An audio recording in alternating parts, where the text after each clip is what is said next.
I sought the Lord, and he answered. He delivered me from all my fear. In 2015, the average megachurch youth group had 287 active members. Kids packed into gymnasium-sized rooms, hands raised, voices loud. The future of American Christianity. In 2024, that number is 94. This isn't a pandemic hangover. At Saddleback Church in California, young adult attendance has dropped 67% since 2019. Lakewood in Houston closed 3 college ministry campuses. Willow Creek in Chicago dissolved its young adults program entirely. These are the biggest, most youth-focused churches in America. They built coffee bars and concert stages specifically to reach young people. It worked for a while. Now an entire generation is walking out, and they're not coming back. Emma Rodriguez is one of them.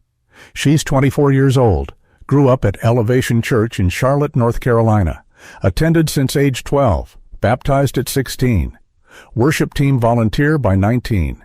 This church shaped everything about her friendships, her values, her identity. Then, in March 2024, she watches a TikTok video. A former Elevation volunteer is explaining how those spontaneous baptisms actually work.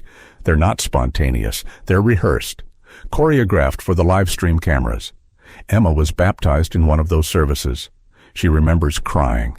She remembers the applause. She remembers thinking God had touched her. Now she wonders if it was just production. She stops attending that week. She hasn't been back.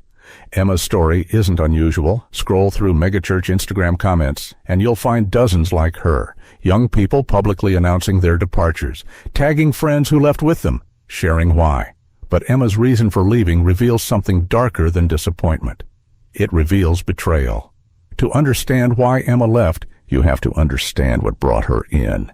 Megachurches in the 2000s and 2010s marketed themselves as the anti-church, not your grandmother's hymns and hard pews. This was different. Youth pastors in skinny jeans and vans, worship bands that sounded like Coldplay, laser lights, fog machines, coffee bars with better espresso than Starbucks. The word they used constantly was relevant, and for a generation of teenagers, it worked. Churches like Hillsong, Elevation, and Bethel became cultural phenomena. Youth conferences drew 50,000 attendees. Worship songs topped Billboard charts. Celebrities like Justin Bieber and Selena Gomez showed up in the front rows. Being a young Christian wasn't embarrassing anymore. It was almost cool. These churches made specific promises to young people, 5 of them repeated in different words across thousands of sermons and Instagram posts. 1. Community. This is where you belong. 2. Purpose. God has a plan for your life. 3. Authenticity. Come as you are, no judgment. 4. Impact. You're going to change the world. 5. Answers. We'll help you figure out life, relationships, and your future. For Emma, those promises felt real. Her small group became her closest friends. Her youth pastor helped her apply to college. When her parents divorced, church people brought meals for a month. She believed. Millions of young people believed. Between 2012 and 2016, megachurch youth attendance hit an all-time peak. Purity rings, mission trips, worship hands emojis flooding social media. The evangelical youth movement looked unstoppable. Then something shifted. The kids who grew up in these youth groups started asking questions, hard ones, about theology, about money, about why their pastor lived in an $8 million house. And the answers they got changed everything. Jake Chen is 26 years old. He grew up at Gateway Church in Dallas, one of the largest megachurches in America. He wasn't just a casual attender. He was all in, brought friends every Sunday, defended the church online, wore the merch, got the tattoo. Then, in June 2024, news breaks. Gateway's founding pastor, Robert Morris, had sexually abused a 12-year-old girl. It happened in the 1980s. Church leadership knew about it since 1987.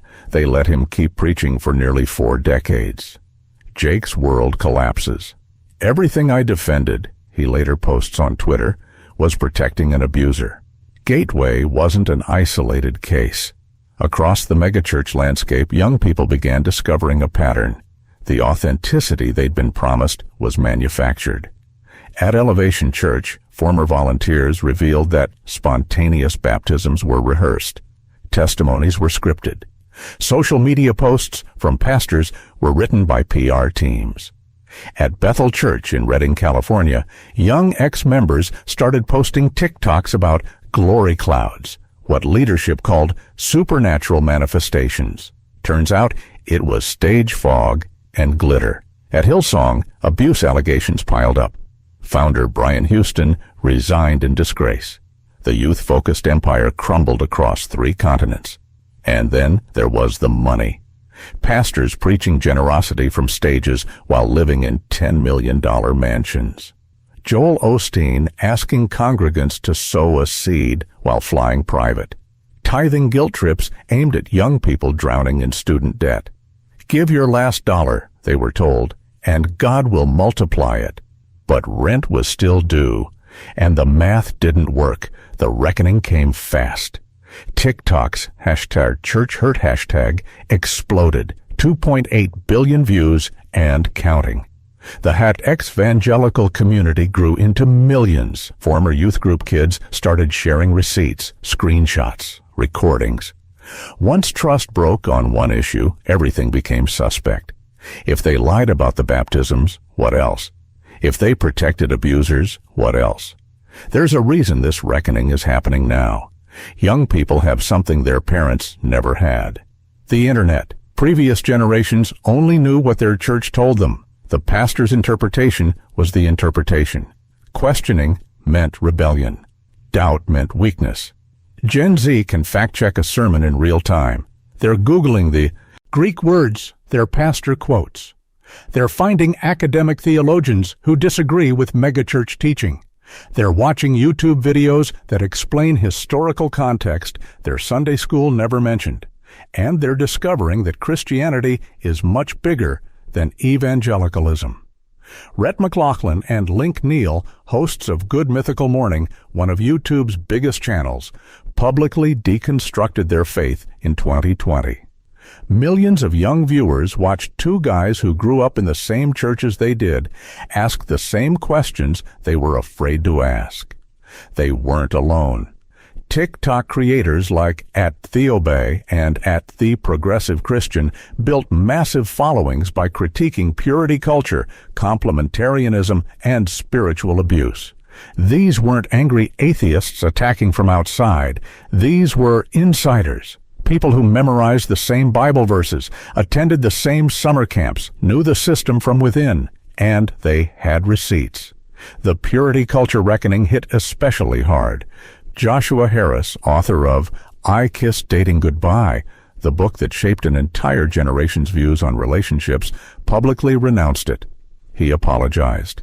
Young women who'd been told their virginity was their greatest gift started sharing their trauma. The shame. The therapy bills. The PTSD diagnoses. I was 16. One viral TikTok began. They made me sign a card promising my future husband I'd stay pure. I didn't even know what sex was. Online, young people found each other. Private group chats where doubts were safe. Comment sections full of, "Me too." The algorithm did the rest. But scandals weren't the only reason young people left. For many, it wasn't about what the church hid. It was about what the church stood for. Sarah Mitchell is 23. She grew up at North Point Community Church in Atlanta, one of the most influential evangelical congregations in the country. She loved it there.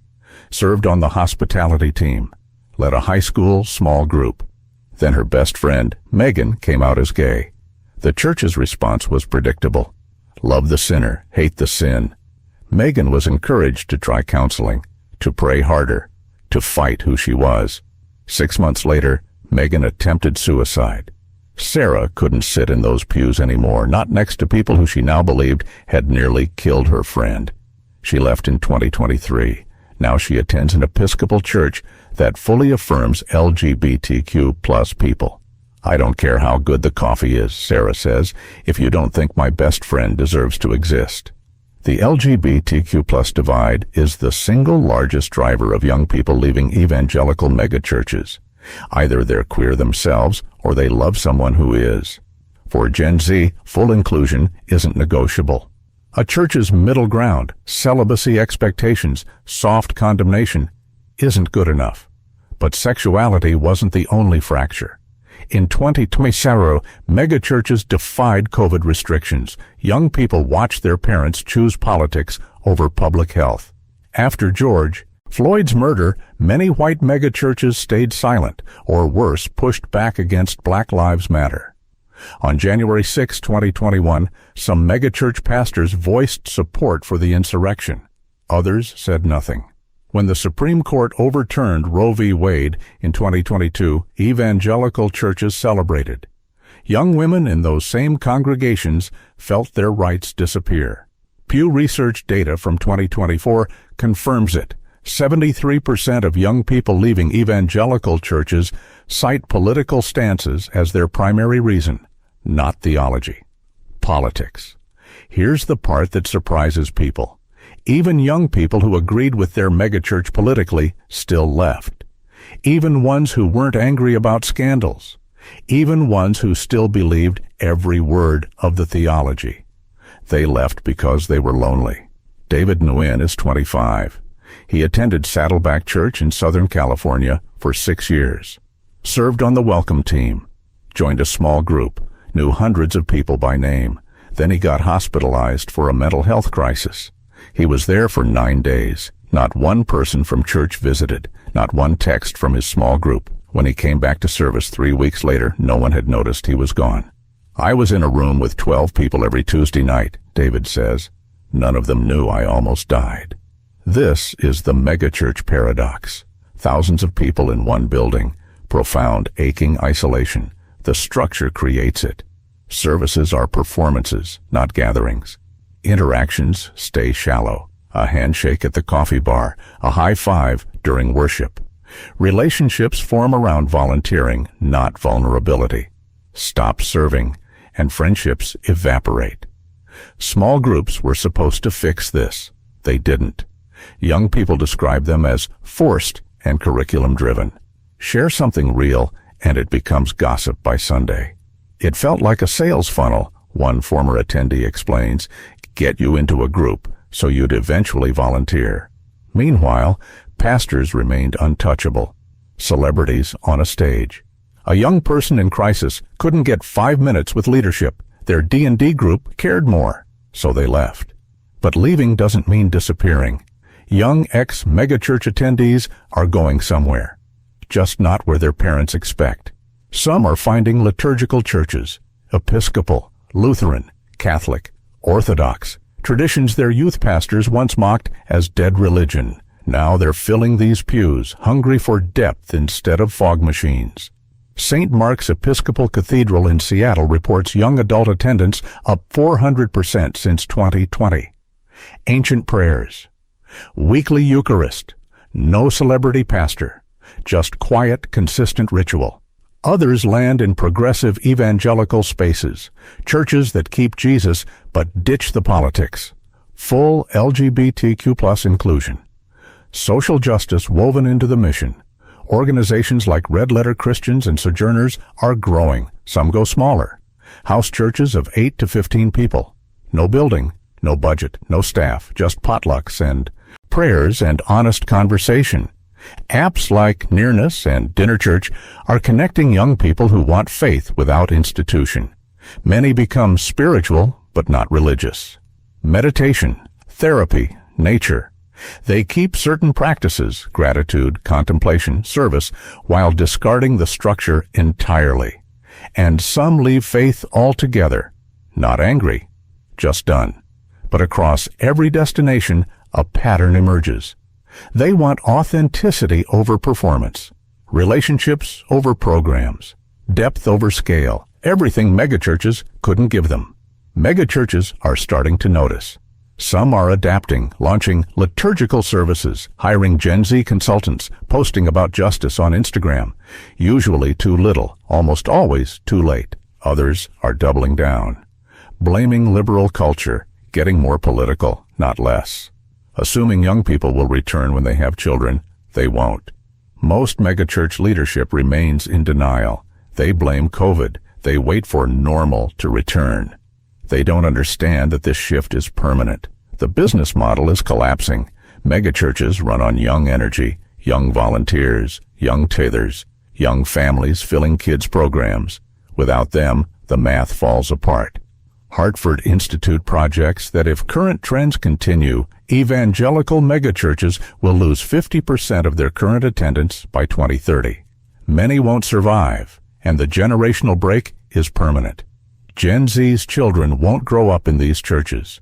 The cycle of transmission, grandmother to mother to daughter, is ending. You can't manipulate a generation, one former youth pastor posted, that's been warned about your manipulation. The institution that built itself on reaching young people is losing them entirely. The youth rooms are empty. The college services are canceled. The volunteers are aging. But there's one question nobody's asking. Everyone is asking the same question. Pastors, denominational leaders, church consultants. How do we get young people back? But maybe that's the wrong question. Maybe the right question is, should we? Emma Rodriguez, the woman from the beginning, left Elevation Church 14 months ago. She attends a small Anglican congregation now. 30 people, no fog machines, no production team, just bread, wine, and a circle of chairs. She still prays, still reads scripture, still calls herself a Christian. I didn't leave Jesus, she says. I left the circus.